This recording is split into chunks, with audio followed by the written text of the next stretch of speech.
Welcome to the Oyster Aero Podcast. I am Jeff Yergy, founder of Oyster Aero. Now, we've had some powerhouse businesses with the founders of Setna.io, GA Telesis, True Aero, but we are equally enthusiastic about the startups as well.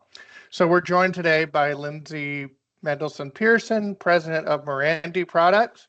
Lindsey, you grew up in the aviation businesses, graduated from Columbia University. You're now running Mirandy alongside your brother. So let's get started. How did your summer go? Thanks, Jeff. Thanks for having me on today. I had a really good summer. I traveled to a few friends' weddings, pretty much in Florida and throughout the country. And then I played tennis a lot. I grew up playing tennis. So natural thing for me to do down here in Florida. Fortunately, I can do it all year round, but had a great time this summer playing in addition to everything else that was going on. Very cool. Do you have any respect for pickleball or no?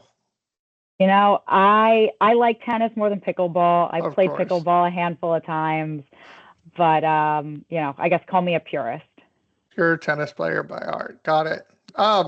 So I guess tell me a little bit about Mirandy, how you founded the company, and why this business is right for you. Yeah, so Mirandy was actually founded in 1973, and it was founded by three gentlemen who, at the time, gentlemen Mike, Ira, and Andy, which is actually how the name Mirandy came to be. They took their three names and smushed them all together, and you got Mirandy. And around end of 2018, 2019, along with my brother Alex, and we acquired the business. So Mirandy had long-standing products, long-standing customers that came before us, but we sort of got lucky that we found Mirandy. At the time, we wanted to acquire a business, and we didn't have too many parameters around that. We knew we liked the aviation industry, and we knew we wanted to be in an industry that we could find some sort of specialty in.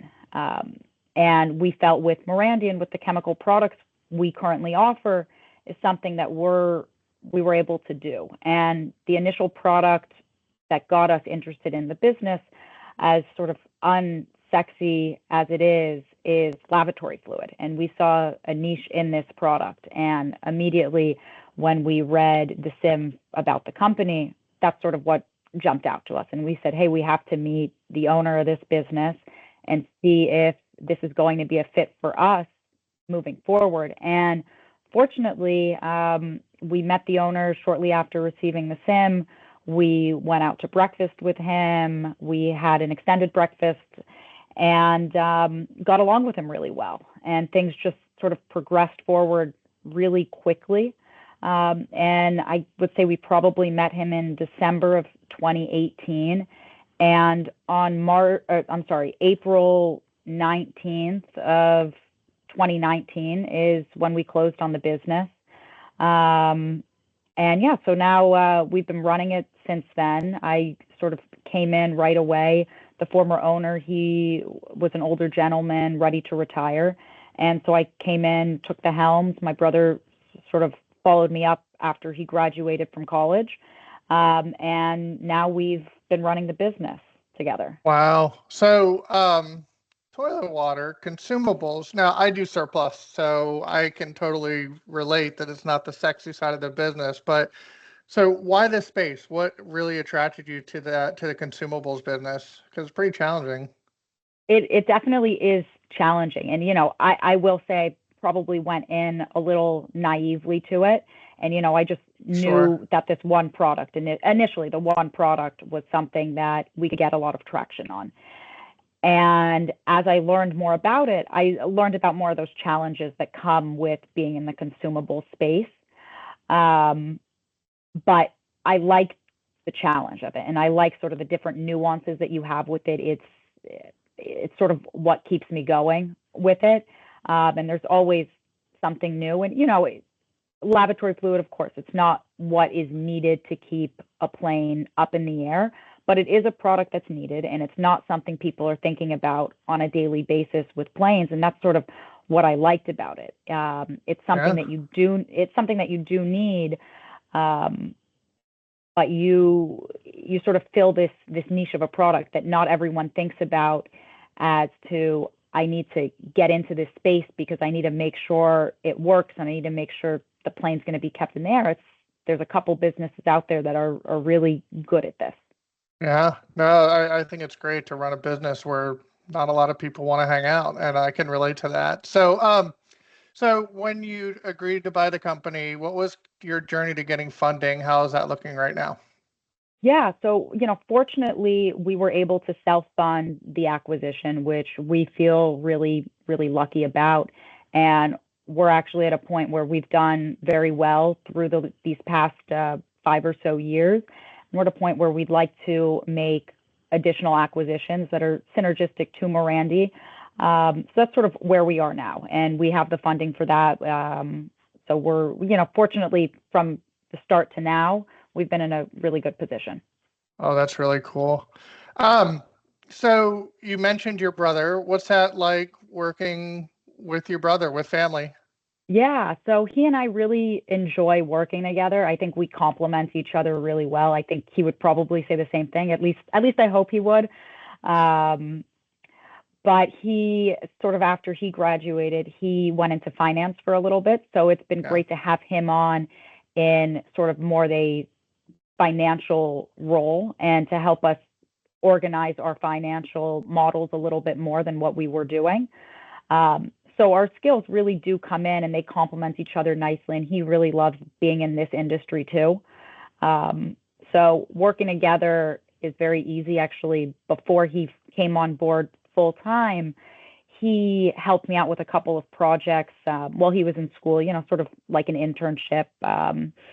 And that was our first chance to work together, and we were able to do it very nicely, and we got along well, and we've been able to continue that.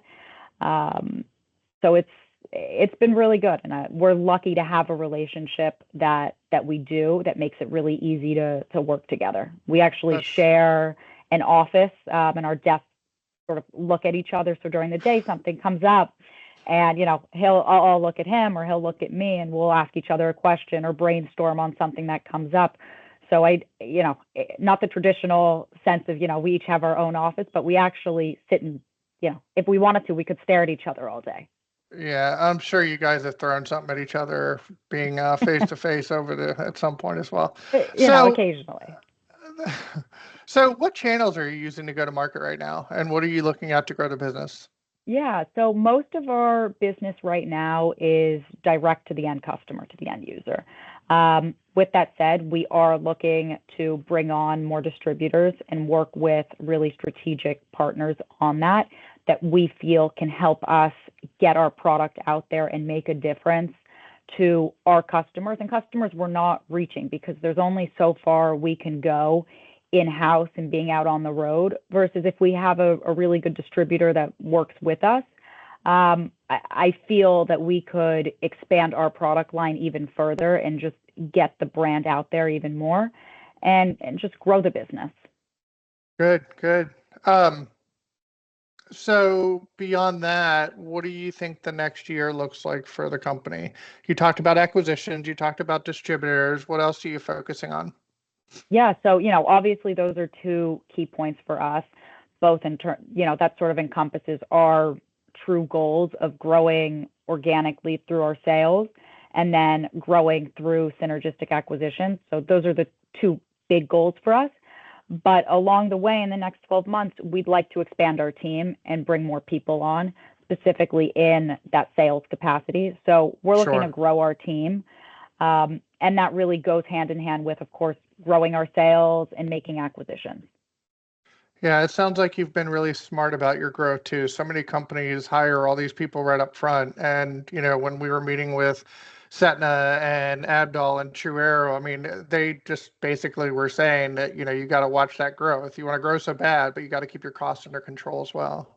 Exactly. Yeah. And that's something we've tried to be really cognizant of in these last few years, is just we really want to grow and we really want to take that next step. But we know As a small business, we have to really be strategic about who we're bringing on and make sure that they are the right fit, especially as a small business.